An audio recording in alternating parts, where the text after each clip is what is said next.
जब मैंने सरस्वती विद्या मंदिर में इंग्लिश को देखा तो मुझे लगा कि केवल ग्रामर का पोर्शन होता है और तो कुछ खास करना नहीं होता है इसमें। आपने कई सारे इंग्लिश ट्रेनर्स को देखा होगा जो कहते हैं कि इंग्लिश में बोलने से पहले इंग्लिश में सोचना सीखना पड़ेगा, लेकिन किसी ने आज तक ये नहीं बताया कि इंग्लिश में सोचना कैसे है। आपने एक कहावत सुनी होगी या एक कहानी भी सुनी होगी खरगोश और कछुए की।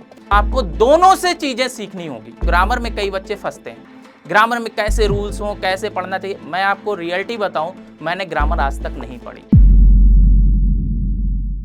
अंग्रेजी में बात करो बिना डरे बिना शर्माए। Download Josh talks English speaking app.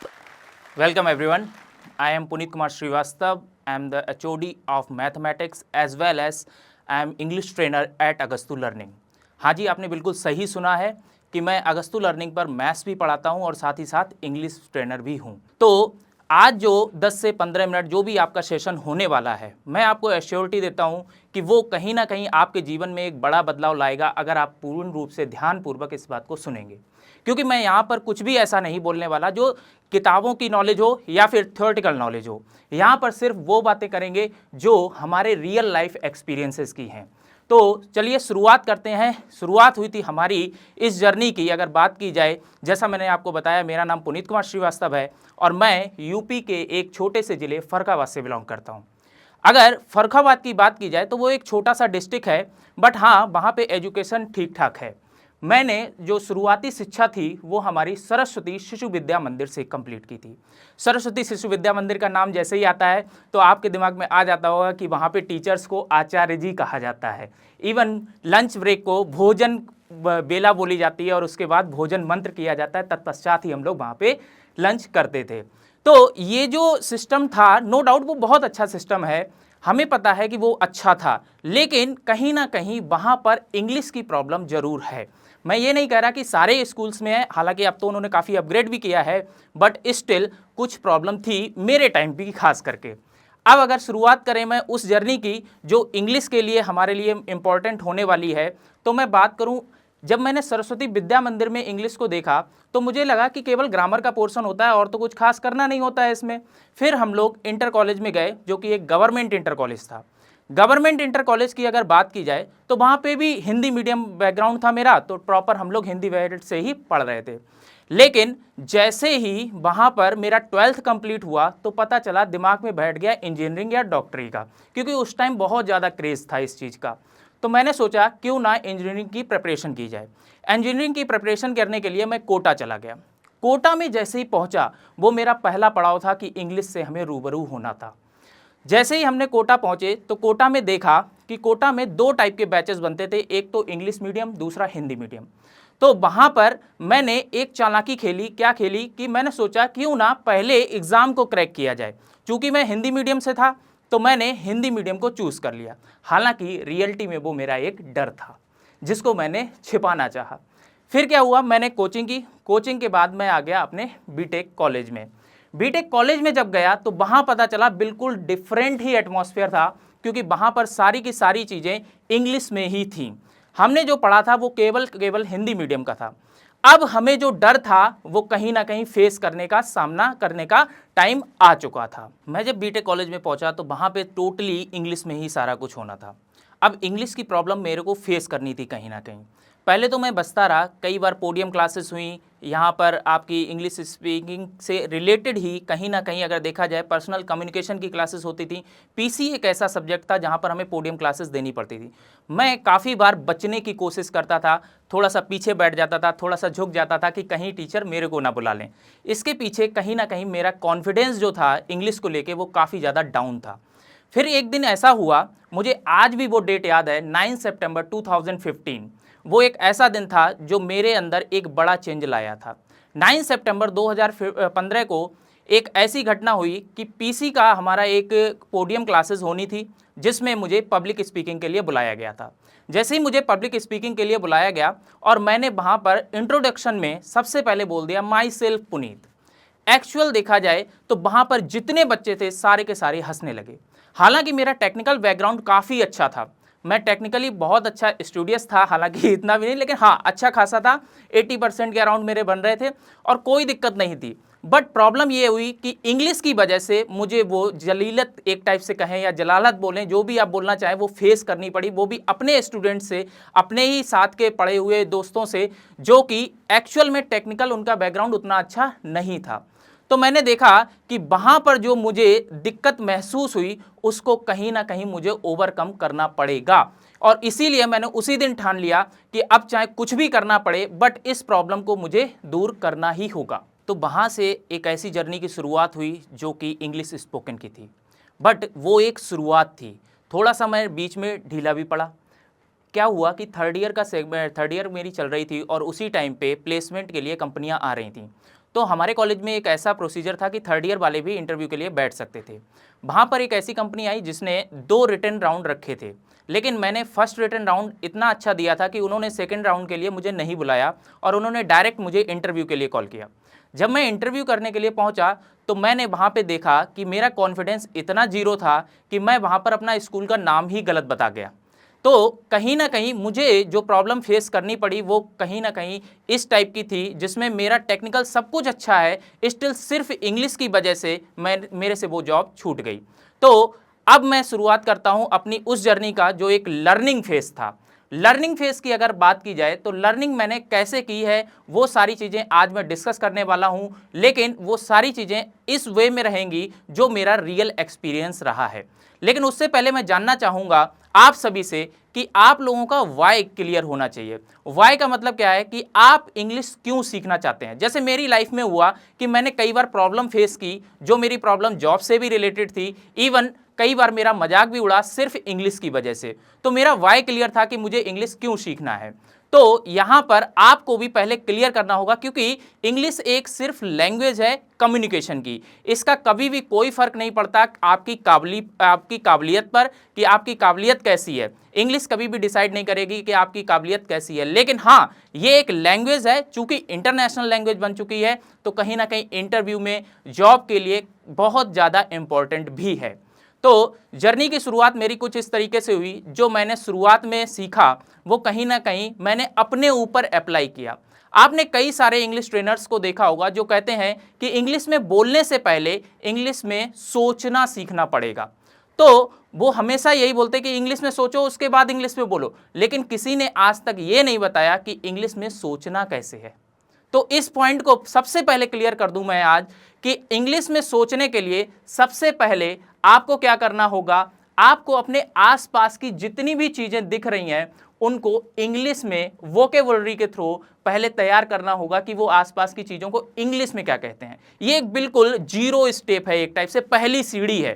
पहली सीढ़ी है इंग्लिश सीखने की, क्योंकि आपको अगर वोकैब ही नहीं पता, आपको नहीं पता कि चेयर, कुर्सी को चेयर बोलते हैं, तो फिर आप कैसे इंग्लिश बोल पाएंगे। तो कहीं ना कहीं वोकैब एक बड़ा पार्ट निभाती है। तो सबसे पहले आपने क्या किया कि आपने आसपास की जितनी भी चीजें हैं उनकी वोकैब जान ली, उनको इंग्लिश में क्या बोलते हैं ये पता चल गया। उसके बाद आप क्या करेंगे, सेकंड स्टेप आपकी रहेगी, आप सुबह से लेके शाम तक, जो मैंने किया मैं बस वही बता रहा हूं, इसके अलावा कोई किताबी नॉलेज नहीं, जो सुबह से लेकर शाम तक आप करते हैं। जस्ट सपोज दैट आप सुबह उठे, उसके बाद आपने चप्पल पहनी, उसके बाद आपने पानी पिया, पानी पीने के बाद आप ब्रश करने लगे, ब्रश करने के बाद आप कहीं मीटिंग में गया, कुछ भी किया XYZ, उन सब को एक बार इंग्लिश में सोचो। इंग्लिश में सोचो, इंग्लिश में सेंटेंस बनाओ और पैराग्राफ के रूप में लिखो उसे। पैराग्राफ के रूप में जब आप लिखोगे तो आपको पता चलेगा कि वहां से आपकी इंग्लिश जो है इंप्रूव होने लगेगी। क्यों इंप्रूव होने लगेगी उसका रीजन मैं बताता हूं। पैराग्राफ में आप जब लिखेंगे तो कहीं ना कहीं आपको आपकी गलतियां भी नजर आएंगी और उन गलतियों को आप सीखेंगे। फिर आप क्या करेंगे, सेकंड स्टेप के बाद थर्ड स्टेप आपकी आएगी। थर्ड स्टेप में आपको पैराग्राफ को आपको रिकॉर्डिंग करनी है। मोबाइल सभी के पास होता है, आप एक बार रिकॉर्डिंग करके देखिए, और रिकॉर्डिंग करने के बाद आप उस पैराग्राफ को खुद से सुनेंगे। जब आप खुद से सुनेंगे तो आपको कहीं ना कहीं कई सारी गलतियां भी नजर आएंगी कि आपकी स्पीकिंग के एसेंट में, यानी कि आपकी कम्युनिकेशन में जो गैपिंग है, जो दिक्कतें आ रही हैं, वो आप खुद से महसूस करेंगे। क्योंकि आप स्वयं के टीचर सबसे अच्छे बन सकते हैं। कोई भी आपको एक लैंग्वेज नहीं सिखा सकता। आपने हिंदी क्या बचपन में खुद से सीखी थी?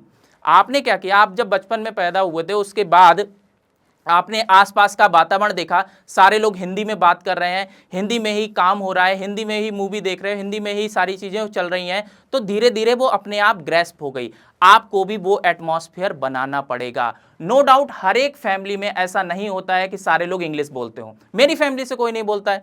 अमूमन अगर आप आस पड़ोस में बोलेंगे भी तो लोग कहेंगे देखो अंग्रेज चले गए और इनको छोड़ गए। ऐसा नहीं है। एक्चुअल में आपको एसोसिएशन क्रिएट करना पड़ेगा। एसोसिएशन क्रिएट करने के लिए क्या कर सकते हैं? सबसे पहला स्टेप जो मैंने बताया कि सबसे पहले तो आपको मॉर्निंग से लेके इवनिंग तक जो भी आप कर रहे हैं, भले ही हिंदी में डायरेक्टली बोलते हैं, लेकिन उसको इंग्लिश में सोचना शुरू कर दीजिए आज से ही। और ये एक ऐसा चेंज लाएगा आपके जीवन में कि आपको इंग्लिश का डर खत्म करेगा। इसके बाद क्या करना है आपको, मैंने बताया रिकॉर्डिंग करनी, रिकॉर्डिंग करके सुनना, ये तो एक स्टेप हो गया। दूसरी तरफ जैसे आपने हिंदी को सीखा, हिंदी को कैसे सीखा कि एक तो आप बोले भी थे लेकिन आपने सुना भी था, यानी कि लिसनिंग स्किल पर भी फोकस करना पड़ेगा। लिसनिंग स्किल के लिए क्या कर सकते हैं, आप जो भी मूवीज देखते हैं, जो भी आपका इंटरेस्टिंग टॉपिक है, उसको आप क्या करेंगे, सुनेंगे, लेकिन किस में, इंग्लिश में सुनेंगे। इंग्लिश में सुनेंगे, नो डाउट शुरुआत में नहीं समझ में आएगा, लेकिन आप धीरे धीरे उसको ऑब्जर्व करेंगे। मैं क्या करता था, जब मैं बीटेक के बाद जब मैं इंटरव्यू के लिए बाकी जगह पर अप्लाई कर रहा था, उस समय कुछ लोग इंग्लिश में कुछ सेंटेंसेस बोल देते थे जो मुझे बिल्कुल समझ में नहीं आते थे। मैं लेकिन उनको ऑब्जर्व करता था। उन सेंटेंसेस के थ्रू मैं क्या करता था, उन सेंटेंसेस को घर पर जाकर एक बार गूगल करके या फिर कहीं से भी सर्च करके उसकी हिंदी मीनिंग जानता था। लेकिन वो सेंटेंस ऐसा हो जाता था कि जो मेरे दिमाग में बिल्कुल छप जाता था, फिर मैं कभी भी उस सेंटेंस को नहीं भूलता था। और मैं सच बताऊं, आज के जो युग है उसमें मैं क्लियर कर दूंगा आपको, अब आपको वो सीन नहीं करना है कि धीरे धीरे चलना है। देखिए, हिंदी के लिए आपके पास टाइम था, आपने 4-5 साल बचपन के लगाए हैं, लेकिन अब आप हिंदी के लिए उतना टाइम नहीं दे सकते। आपने एक कहावत सुनी होगी या एक कहानी भी सुनी होगी, खरगोश और कछुए की। खरगोश और कछुए की कहानी में आपने देखा कि कछुआ जो है वो धीरे धीरे निरंतर प्रयास करता था और खरगोश जो है वो तेजी से पहुंचता था, लेकिन कहीं पे स्लीप कर मतलब सोने लगता था। सोने की वजह से क्या हुआ था, वो हार गया था। लेकिन एक्चुअल में देखा जाए वो कहानी उस टाइम के लिए बिल्कुल सही थी, आज के लिए बिल्कुल सही नहीं है। आज के लिए अगर देखा जाए तो आपको दोनों से चीजें सीखनी होगी। दोनों से कैसे चीजें सीखनी होंगी? खरगोश से आपको स्पीड सीखनी है कि आपको स्पीड में चीजें लर्न करनी है। दूसरी तरफ कछुए की अगर बात की जाए तो कछुए से आपको कंसिस्टेंसी, निरंतरता सीखनी होगी कि निरंतर आपको प्रयास करना है, यानी कि निरंतर भी चलना है और स्पीड के साथ चलना है। तभी आप इस समय जो टाइम जो है आपका पीरियड, जो 4-5 साल आपने हिंदी को सीखने में लगाए थे, वो यहाँ पर 3 से 4 महीने 5 महीने में आप इंग्लिश भी सीख जाएंगे। अब यहाँ पर अगर बात की जाए, जो मैंने अभी आपको स्टेप्स बताए हैं, इसी में मैं एक और चीज़ इंट्रोड्यूस करना चाहता हूँ कि जब कम्युनिकेशन स्किल की बात आती है तो कम्युनिकेशन स्किल में केवल इंग्लिश बोलना इंपॉर्टेंट नहीं है, आपकी बॉडी लैंग्वेज भी बहुत ज़्यादा इंपॉर्टेंट हो जाती है जब आप कम्युनिकेशन स्किल में आते हैं। इंटरव्यू की बात की जाए, इंटरव्यू के टाइम पे जैसे ही आप रूम के अंदर एंट्री लेते हैं, आपने कैसे एंटर किया है, आप कैसे बैठे हैं, आपको टेबल मैनर आते हैं नहीं, कैसे आपने खुद को इंट्रोड्यूस किया है, ये सारी चीज़ें इंपॉर्टेंट होती हैं। तो इन सारी चीज़ों को ध्यान में रखना होता है। मैं अगर बात करूं वोकैब की, वोकैब का पार्ट लोग कहते हैं कि इतना ज़्यादा इंपॉर्टेंट नहीं हो, बहुत बड़ा समुंदर है, कैसे याद करा जाए। लेकिन सच बताऊं, मैं आज भी वोकैब याद करता हूं। नो डाउट मुझको भी सारी वोकैब नहीं पता है, मैं भी आज भी याद करता हूं। मैं कहूँगा कि डेली आप क्या करो, 20 से 30 वोकैब फिक्स कर लो कि 1 से 2 घंटे में मुझे याद करनी है, और वो डेली करनी है। किसी दिन छूट जाए कोई बात नहीं। आज तक आपने बचपन से जो भी टाइम टेबल बनाए हैं पढ़ाई से रिलेटेड, क्या वो पूरे हुए हैं? कभी पूरे नहीं होते टाइम टेबल। लेकिन हाँ, एक चीज आप कर सकते हैं कि उसको निरंतरता बना सकते हैं, मतलब डेली के डेली आप प्रैक्टिस कर सकते हैं। अगर डेली के डेली आप प्रैक्टिस करेंगे तो नो डाउट मैं आपको गारंटी देता हूं कि एक दिन ऐसा आएगा कि आपको काफी हजारों में वोकैब याद हो जाएगी, और वोकैब एक ऐसा पार्ट रहेगा जो बहुत ही ज्यादा इंपॉर्टेंट रहने वाला है। अब अगर मैं बात करूं, एक सेगमेंट और आता है, वो है ग्रामर का। ग्रामर की अगर मैं बात करता हूं तो ग्रामर में कई बच्चे फंसते हैं, ग्रामर में कैसे रूल्स हों, कैसे पढ़ना चाहिए। मैं आपको रियलिटी बताऊं, मैंने ग्रामर आज तक नहीं पढ़ी, लेकिन मैंने ग्रामर को ऑब्जर्व किया। कैसे ऑब्जर्व किया? ग्रामर को ऑब्जर्व करने के लिए, जैसे सपोज दैट आपने टेंस का टॉपिक लिया, टेंस का टॉपिक लिया और टेंस में आपने देखा कि प्रेजेंट भी है, पास्ट भी है, फ्यूचर भी है। आपने देखा प्रेजेंट के भी 4 पार्ट, पास्ट के भी 4 पार्ट, फ्यूचर के भी 4 पार्ट। लेकिन उसमें हमें क्या करना होगा, हमें एक टेंस पकड़ना है, कोई भी एक टेंस पकड़ लिया। सपोज दैट आपने प्रेजेंट पकड़ लिया, प्रेजेंट के चारों सेगमेंट आपने तैयार किए, आप देखेंगे सारे के सारे चारों टेंस जो हैं आपके, चाहे वो प्रेजेंट का हो, चाहे वो पास्ट का हो, चाहे वो फ्यूचर का हो, उन चारों के चारों सेगमेंट में सिर्फ एक चीज चेंज हो रही, वो है हेल्पिंग वर्ब और वर्ब के साथ छेड़खानी हो रही। यानी कि आपको स्ट्रक्चर को पकड़ना है, ना कि पूरा का पूरा रटना है। रटना बिल्कुल नहीं है, क्या करना है, सिर्फ स्ट्रक्चर को पकड़ो, उसके अकॉर्डिंग काम को करते चलो। आगे अगर बात करें ग्रामर के ही पोर्शन में, मैं कहूंगा ग्रामर में कुछ टॉपिक ऐसे हैं जो आपको जरूर कवर करने चाहिए। वो है parts of speech. Parts of speech, आप किसी भी सेंटेंस, इंग्लिश का कोई भी सेंटेंस लाएंगे, उसको आप पार्ट्स ऑफ स्पीच में तोड़ सकते हैं। एक ऐसा टॉपिक है जो बहुत ही ज्यादा इंपॉर्टेंट है। तो ग्रामर के पोर्शन में मैंने बोला पार्ट्स ऑफ स्पीच को आपको काफी अच्छे से तैयार कर लेना चाहिए। इसके अलावा जितनी भी चीजें हैं, आप नॉर्मल भी स्ट्रक्चर को देखेंगे तो आपका तैयार हो जाएगा। मेन फोकस बेटा किस पर करना है, मेन फोकस करना है आपको केवल और केवल आपकी स्पोकन और कम्युनिकेशन पर। कम्युनिकेशन अगर आपका जितना स्ट्रांग होगा, आपकी इंग्लिश बेटर होती चली जाएगी। और मैं आपको शुरुआत से बोलता आया हूं, मेरे बाकी लेक्चर्स में भी आपने देखा होगा, मैं एक कोटेशन को हमेशा बोलता हूं कि लहरों से डरकर नौका पार नहीं होती और कोशिश करने वालों की कभी हार नहीं होती। इस बात को बेटा गांठ बांध लो। अगर आप भी कोशिश करेंगे तो कंफर्म मैं बोल रहा हूं, आप भी एक दिन इस प्लेटफॉर्म पर आकर यहां पर दूसरों को भी मोटिवेट करेंगे। पता नहीं मेरे साथ क्या हो रहा है, इतना पोटेंशियल है, इतना टैलेंट है, हार्ड वर्किंग भी हूँ, लेकिन अपने करियर में ग्रोथ ही नहीं देख पा रही। और बात करें टेक्निकल स्किल्स की, तो उसमें तो मैं माहिर हूँ, मेरे को टेक्निकल स्किल्स पूरे आते हैं। लेकिन एक चीज़ जो मुझे लगती है कि एक रीज़न जिसकी वजह से मैं अपने करियर में आगे नहीं बढ़ पा रही हूँ, वो शायद इंग्लिश है, क्योंकि मैं इंग्लिश में थोड़ी ढीली हूँ। ये जो मैं अभी अपने आप से बात कर रही थी, क्या आप भी अपने आप से ऐसी ही बात करते हैं? आपको पता है, हम में से बहुत सारे लोग ये फेस करते हैं। टेक्निकल स्किल्स में अच्छे होते हैं, लेकिन इंग्लिश अच्छी नहीं होती, जिसकी वजह से करियर में ग्रोथ नहीं देख। और रीज़न माहौल। ऐसा नहीं है कि हम इंग्लिश सीखना नहीं चाहते, हमें वो माहौल नहीं मिल पाता। पर अब हमें कोई नहीं रोक सकता हमारे करियर में आगे बढ़ने। जोश टॉक्स लेके आया है एक नया चैनल, जोश टॉक्स स्पोकन इंग्लिश। यहाँ पे हम हमारे ही जैसे लोगों की कहानी सुनेंगे, जिन्होंने कभी इंग्लिश से रिलेटेड कोई भी प्रॉब्लम फेस की थी, उसको हराया, उसको ओवरकम किया और अपने लाइफ में सक्सेसफुल हुए। और आपको पता है, जोश टॉक्स का एक ऐप भी है, जोश स्किल्स ऐप, जिसमें भारत का सबसे सस्ता स्पोकन इंग्लिश कोर्स मिलता है। यहाँ पे आप daily grammar, vocabulary, video lectures, quiz के साथ साथ अपने ही जैसे लाखों स्टूडेंट्स के साथ प्रैक्टिस कर सकते हैं। तो अब लिटरली इंग्लिश सीखने का माहौल हमारी जेब में। तो आज ही ठान लीजिए, आज ही प्रॉमिस कीजिए खुद को कि आप अपनी लाइफ को बदलेंगे जोश के साथ।